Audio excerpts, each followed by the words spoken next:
ఎమ్మెల్యేల party ఫిరాయింపు case తుది దశకు చేరుకుంది. ఇవాళ దానం నాగేందర్ పిటిషన్ పై తుది వాదనను శాసనసభ స్పీకర్ గడ్డం ప్రసాద్ విననున్నారు. మొన్న 3 పిటిషన్లను స్పీకర్ విచారించారు. వివేకానంద, కడియం శ్రీహరి అడ్వకేట్ల వాదనను విని తీర్పు రిజర్వ్ చేశారు. ఇక పాడి కౌశిక్ రెడ్డి అడ్వకేట్ వాదనలు కూడా పూర్తయ్యాయి. అయితే దానం నాగేందర్ అడ్వకేట్ అందుబాటులో లేకపోవడంతో ఏలేటి మహేశ్వర్ రెడ్డి అడ్వకేట్ వాదనను స్పీకర్ వినలేదు. దీంతో ఇవాళ మధ్యాహ్నం 2:30కు విచారించనున్నారు.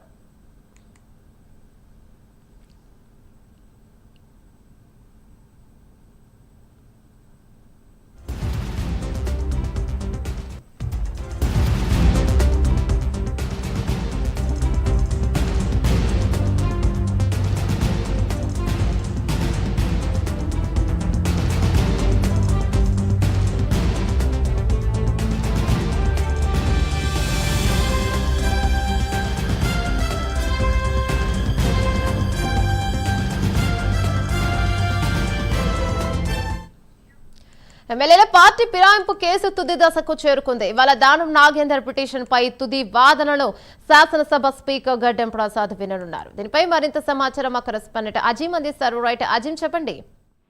ఈ రోజు మధ్యాహ్నం 2:30 స్పీకర్ అధ్యక్షతన అసెంబ్లీలో దానం నాగేందర్ అనార్థ పిటిషన్ పై విచారణ జరగనుంది. ఈ విచారణ ఈ రోజు ముగుస్తుంది. అంటే ఈ రోజు ఇరు వర్గాలకు సంబంధించినటువంటి అడ్వకేట్లతో ఏదైతే స్పీకర్ ఫైనల్ ఆర్గ్యుమెంట్స్ వింటారు, దానికి సంబంధించిన స్టేట్మెంట్స్ అంతా కూడా రికార్డ్ చేసుకుని వింటారు. సో నేడు దానం నాగేందర్ పిటిషన్ పై వాదనలు విన్న స్పీకర్ గడ్డం ప్రసాద్ మొన్న 3 పిటిషన్లపై ఏదైతే విచారణ జరిగిందో, సో వివేకానంద గౌడ్ సంబంధించినటువంటి పిటిషనర్ కడియం శ్రీహరి అడ్వకేట్ల మధ్య వాదనలు పూర్తయ్యాయి. ఆ రోజు తీర్పుని రిజర్వ్ ఉంచారు స్పీకర్. సో ఇప్పుడు అదే రోజు పాడి కౌశిక్ రెడ్డికి సంబంధించిన అడ్వకేట్లు, దానం నాగేందర్ సంబంధించిన అడ్వకేట్లకు సంబంధించిన వాదనలు కూడా పూర్తయ్యాయి. కానీ ఏలేటి మహేశ్వర్ రెడ్డి కూడా దానం నాగేందర్ పై ఆర్థ పిటిషన్ వేయాలి, పార్టీ ఫిరాయించాలని చెప్పి కూడా ఏలేటి మహేశ్వర్ రెడ్డి బీజేపీ ఎమ్మెల్యే కూడా ఏదైతే పిటిషన్ వేయడం కూడా జరిగింది. సో ఈ నేపథ్యంలో ఏలేటి మహేశ్వర్ రెడ్డికి సంబంధించినటువంటి తుది వాదనలు ఇంకా పూర్తి కాలేదు. సో ఈ రోజు మధ్యాహ్నం 2:30 దానం నాగేందర్ అడ్వకేట్ అలాగే ఏలేటి మహేశ్వర్ రెడ్డికి సంబంధించిన అడ్వకేట్ ఇద్దరు కూడా తమ తుది వాదనలు కూడా వినిపిస్తారు. సో ఈ రోజు వీరికి సంబంధించినటువంటి